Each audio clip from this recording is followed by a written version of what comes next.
you guys. We're so lucky to have with us this morning Dr. Steven Businger, Professor and Chair of the Atmospheric Sciences Department from the University of Hawaii at Manoa. Good morning.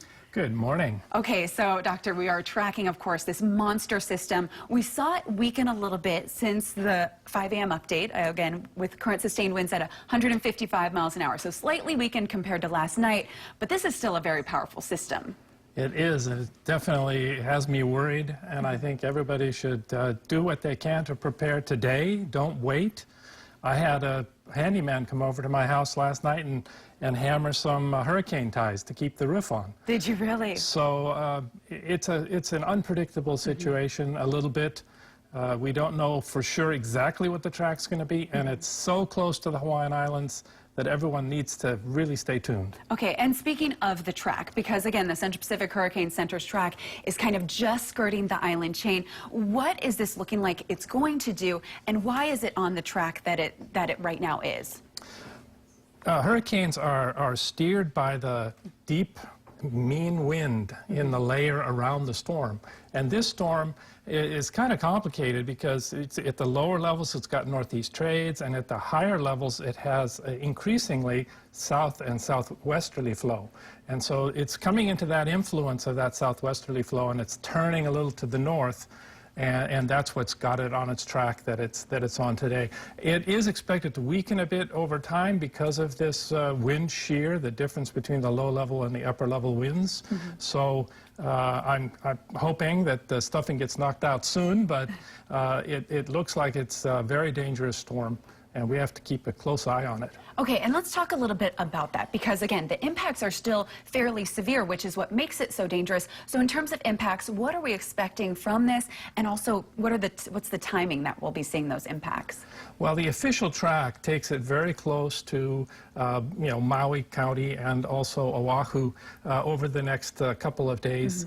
It'll be of course, preceded by a plume of very moist air, so we'll see increasing rainfall, and the rainfall will probably start on Oahu on Thursday afternoon, and the winds will gradually increase as well during the day on Thursday, and Friday will be the main impact day for Oahu.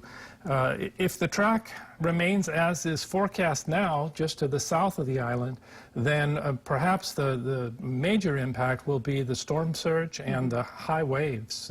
15 to 20 feet are forecast with maybe some higher sets and a couple, 1 to 3 foot storm surge. And that's going to have a major flooding impact on the south shore of Oahu. Yes, definitely. And again, the flooding impact is going to be, it looks like, very major. And there's going to be a flash flood watch in effect starting today now for the entire state. So again, the flooding conditions could be across much of the state. Well, thank you so much, Dr. Steven Businger, for joining us. Now, a lot of people are, we're seeing this track, and it's been such a strong storm. We saw it strengthen even more so.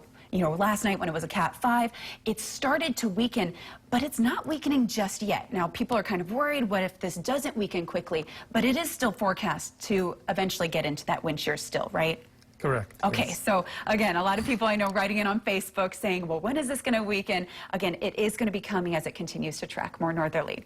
Well, thank you so much for joining us this morning and helping us break down the system. Appreciate it. My pleasure. Once again, to be joined by Dr. Steven Businger, Professor and Chair of Atmospheric Sciences Department at the University of Hawaii at Manoa, to give us the latest breakdown on Lane and what we can expect. And also, Doctor, we were talking, a lot of people are seeing Lane and seeing the current track. You hear about a system coming up from the south.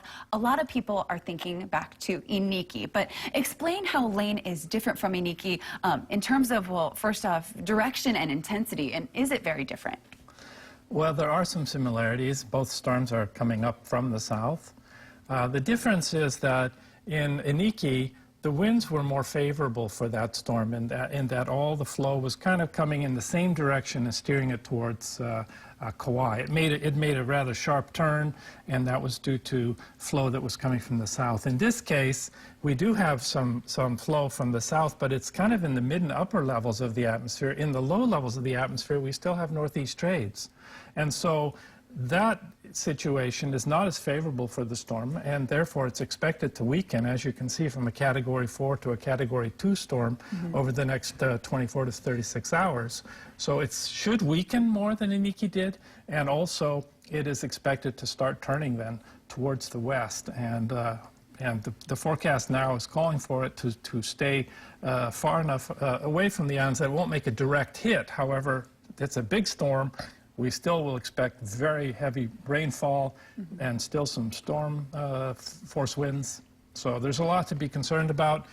And the situation is a bit unpredictable. Right. So I think we need to take a lot of care to pay attention to what's happening. And speaking of that, of course, this is the official track from the Central Pacific Hurricane Center. That cone of uncertainty still encompassing a lot of the state. But we were just talking, a lot of forecast models still show some areas seeing a direct hit. And then can you tell us what we were just talking about, what you were just looking at as well?